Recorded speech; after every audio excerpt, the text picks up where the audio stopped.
How to delete downloads from Spotify. Hello everybody, welcome back to my channel. This is me Bipin Visnath, and today I'll guide you on how you can delete downloads from Spotify. Now the process itself is quite simple and quite easy, so let me guide you through.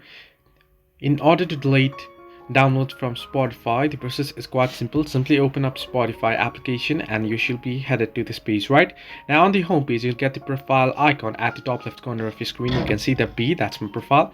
You want to simply tap on it.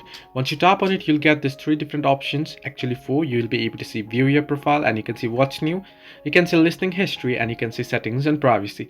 You want to simply tap on settings and privacy option here. Now once on settings, you want to scroll all the way down below. Now just above the very bottom, you can see here at the bottom you'll get logout and such options. All this, just if you swipe a bit up, you'll find this option that says remove all downloads. You can see remove all of the Spotify content you have downloaded for offline use. So simply tap on it and it'll ask you for confirmation.